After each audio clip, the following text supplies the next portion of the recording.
derechos humanos.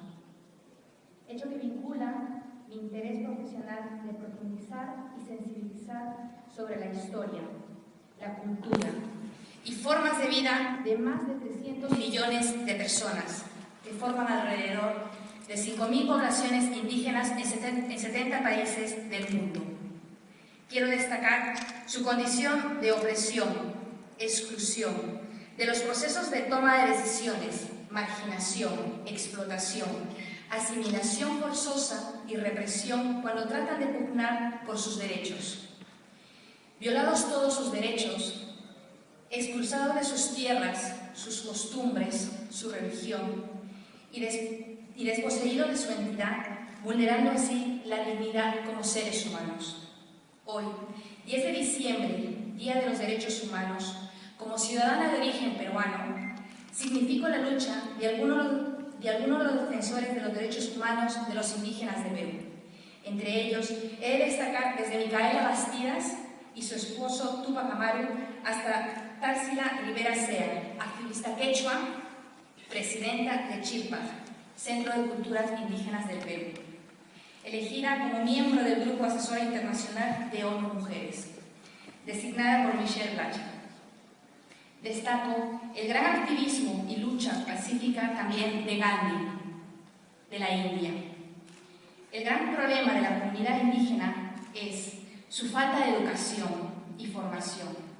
Muchos no saben escribir ni leer y, por tanto, son despojados de sus tierras, sin compensación ni indemnización alguna.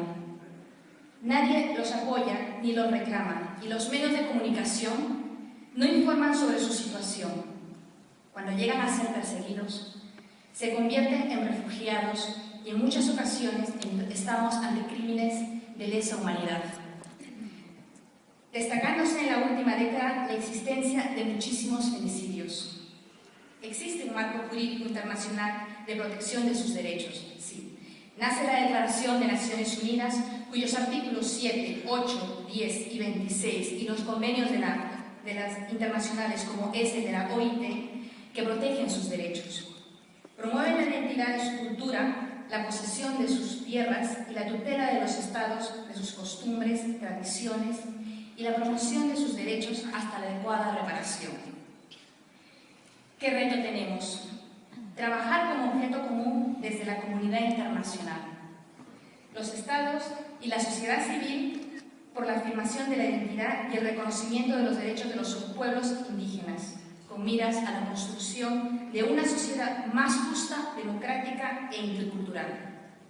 Trabajar en términos de equidad, protegiendo a las mujeres indígenas que mayoritariamente se concentran en México, con más de 8,6 millones, seguidos por Perú, 3,2 millones, y Colombia, con 689.000 personas, quienes tienen la potencialidad para ser generadoras de bienestar y desarrollo sostenible de sus pueblos, pero sufren discriminaciones de carácter económico, étnico, de clase y de género, que se manifiestan en múltiples vulnerabilidades.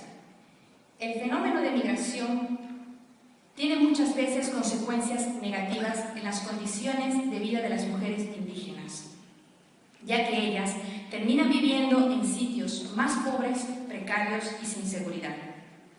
Menos del 15% de los indígenas de 20 a 29 años logró terminar el nivel escolar secundario.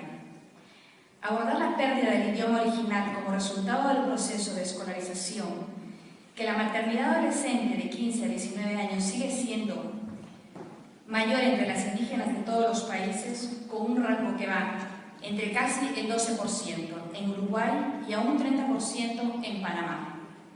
La inclusión de los pueblos indígenas y afrodescendientes son fuentes de datos de los que he podido también surgir. El trabajo adecuado se enmarca en el enfoque de los derechos humanos, en particular los derechos de integridad cultural y de participación de los propios pueblos, mediante sus organizaciones. Muchas veces, voy a decir una palabra que lo dijo la señora Carmen Rosadilla, una alta comisionada de derechos humanos de Latinoamérica. Muchas veces se dice que los pueblos indígenas no quieren el desarrollo, y esto es una afirmación totalmente falsa. Lo que pasa es que nuestra visión de Lo que pasa es que su visión de desarrollo no necesariamente coincide con el de